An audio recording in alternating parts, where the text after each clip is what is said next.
আজ গীতা জয়ন্তী মহোৎসব।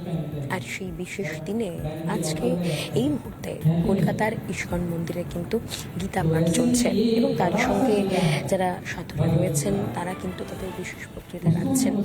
সব থেকে বড় বিষয়, এই মুহূর্তে খবরের শিরোনামে রয়েছে বাংলাদেশ। আর সেই বাংলাদেশে হিন্দু সনাতনীদের উপর চলছে চরম অত্যাচার। সেখানে অরাজকতা তৈরি হয়েছে, ভয়ানক পরিস্থিতি। আর সেই পরিস্থিতি থেকে হিন্দুরা যাতে বেঁচে ফিরতে পারে, তারা যাতে সুস্থ থাকে, ভালো থাকে, তারই প্রার্থনা করতে আজকে কলকাতার একেবারে গুরুসদয় রোডে যে ইস্কন হাউস রয়েছে সেখানে গীতা পাঠ করা হয়। এবং তার সঙ্গে প্রত্যেকেই চাইছেন, শয়ে শয়ে হিন্দু সনাতনীরা চাইছেন বাংলাদেশে এই ভয়াবহ পরিস্থিতি থেকে বেরিয়ে আসুক। উঠেছে বাংলাদেশে যে ভয়ানক পরিস্থিতি তৈরি হয়েছে তার প্রতিবাদে ঝড় উঠেছে এই এপার বাংলার কোনায় কোনায়। ক্যামেরায় মোহিত শেঠের সঙ্গে এলিনা ভট্টাচার্যের রিপোর্ট, রিপাবলিক বাংলা, ইস্কন। আজ গীতা জয়ন্তী মহোৎসব। আর সেই বিশেষ দিনে আজকে এই মুহূর্তে কলকাতার ইস্কন মন্দিরে কিন্তু গীতা পাঠ চলছে এবং তার সঙ্গে যারা সাধুরা রয়েছেন তারা কিন্তু তাদের বিশেষ বক্তৃতা রাখছেন। সব থেকে বড় বিষয়, এই মুহূর্তে খবরের শিরোনামে রয়েছে বাংলাদেশ। আর সেই বাংলাদেশে হিন্দু সনাতনীদের উপর চলছে চরম অত্যাচার। সেখানে অরাজকতা তৈরি হয়েছে, ভয়ানক পরিস্থিতি। আর সেই পরিস্থিতি থেকে হিন্দুরা যাতে বেঁচে ফিরতে পারে, তারা যাতে সুস্থ থাকে, ভালো থাকে, তারই প্রার্থনা করতে আজকে কলকাতার একেবারে গুরুসদয় রোডে যে ইস্কন হাউস রয়েছে সেখানে গীতা পাঠ করা হয়। এবং তার সঙ্গে প্রত্যেকেই চাইছেন, শয়ে শয়ে হিন্দু সনাতনীরা চাইছেন বাংলাদেশে এই ভয়াবহ পরিস্থিতি থেকে বেরিয়ে আসুক। উঠেছে বাংলাদেশে যে ভয়ানক পরিস্থিতি তৈরি হয়েছে তার প্রতিবাদে ঝড় উঠেছে এই এপার বাংলার কোনায় কোনায়। ক্যামেরায় মোহিত শেঠের সঙ্গে এলিনা ভট্টাচার্যের রিপোর্ট, রিপাবলিক বাংলা, ইস্কন। নিয়োগের দাবিতে ফের পথে চাকরি প্রার্থীরা। উচ্চ প্রাথমিকের চাকরি প্রার্থীদের নবান্ন অভিযান। সুবোধ মল্লিক স্কোয়ার থেকে ধর্মতলা পর্যন্ত মিছিলের পর নবান্ন অভিযান চাকরি প্রার্থীদের। দেখতে পাচ্ছেন হামাগুড়ি দিচ্ছেন চাকরি প্রার্থীরা। নিয়োগের দাবিতে চাকরি প্রার্থীদের নবান্ন অভিযান, হামাগুড়ি দিচ্ছেন চাকরি প্রার্থীরা। পিউ রয়েছেন আমাদের সঙ্গে, সরাসরি চলে যাবো পিউ এর কাছে। পিউ, ঠিক কি ছবি উঠে আসছে এই মুহূর্তে?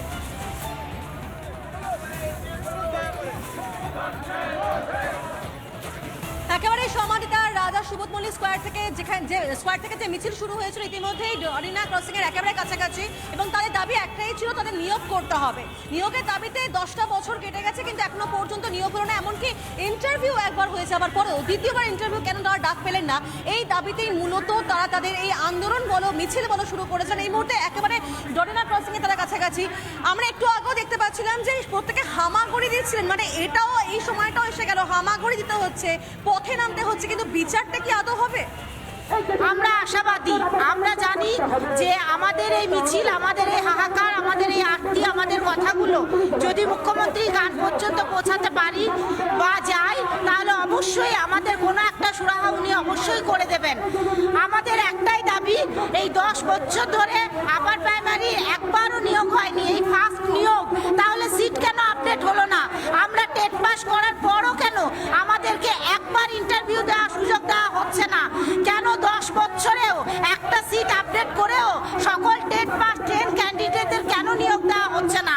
যেখানে প্রাইমারিতে একই পরীক্ষা দিয়ে বারবার নিয়োগের মাধ্যমে সমস্ত টেট পাস 10 ক্যান্ডিডেটদের নিয়োগ করা হয়েছে, সেখানে আপার প্রাইমারিতে এই বৈষম্য কেন? এই পার্থক্য কেন? আমাদের ইন্টারভিউ নেওয়া হচ্ছে না কেন? আমরা টেট পাস করেছি, আমরা ট্রেন্ড, আমরা শিক্ষকতা সমস্ত যোগ্যতার পরীক্ষায় উত্তীর্ণ হয়েছি, তারপরেও কেন আমাদের ইন্টারভিউ নিয়ে সিট আপডেট করে নিয়োগের ব্যবস্থা করা হচ্ছে না? কারণ 11টা বছর আমাদের জীবন থেকে চলে গেছে। বছর বছর পরীক্ষা হলে আমরা নিশ্চয়ই চাকরি পেয়ে যেতাম। এবারে ট্রেন তারা পাস করেছে, ইন্টারভিউ একবার হয়েছে, তারপরেও কিন্তু তারা বঞ্চিত হয়ে তাদেরকে এভাবেই পথে নামতে হচ্ছে। আরো কথা বলার চেষ্টা করবো যারা রয়েছেন, মিছিলে রয়েছেন এবং মিছিল থেকেই তারা আওয়াজ তুলছেন, কি বলছেন আরো একবার তাদের মুখ থেকে শোনার চেষ্টা করবো। রাস্তায় নামলেন, আন্দোলন করবেন, পথে নেমে কি মনে হচ্ছে বিচারটা পাওয়া যাবে? আমরা তো আশায় আজ 10 বছর আছি। দিদি, আপনার প্রতিশ্রুতি রাখুন, আমরা পাচ্ছি না।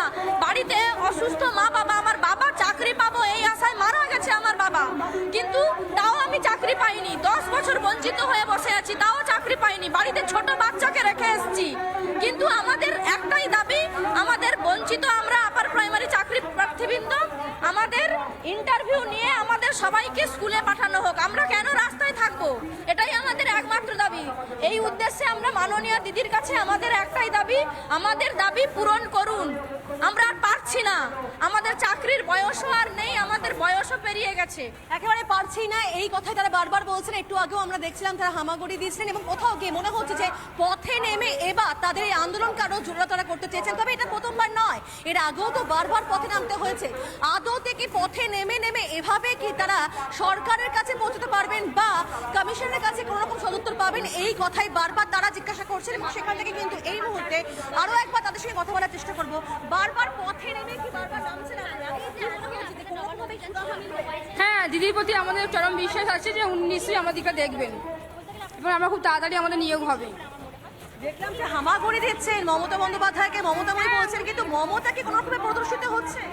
হ্যাঁ, আমরা যেসব আজ 10টা বছর যে নিদর্শন আমরা দেখতে পাচ্ছি, যে নিদর্শন উনি যে আমাদের মানে মুখ্যমন্ত্রী হবার পর উনি যেসব নিদর্শন দেখেছেন আমরা দেখতে পাচ্ছি, উনি অনেক মানবিক দিক আমরা দেখতে পাচ্ছি। আজ তো নবান্নে আপনাদের যাওয়ার কথা ছিল, ডেপুটেশন দেওয়ার কথা, আপনারা কি গেছেন কেউ?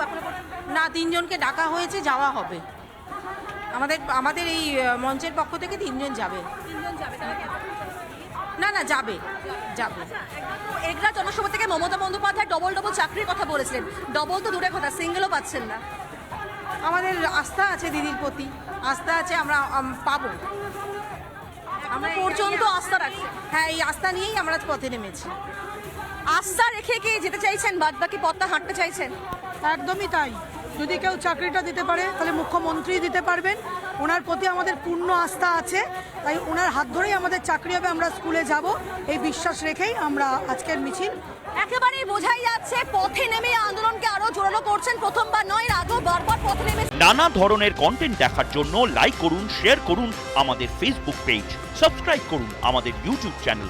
পাশাপাশি অন্যান্য ব্রেকিং নিউজের জন্য অবশ্যই চোখ রাখুন রিপাবলিক বাংলায়।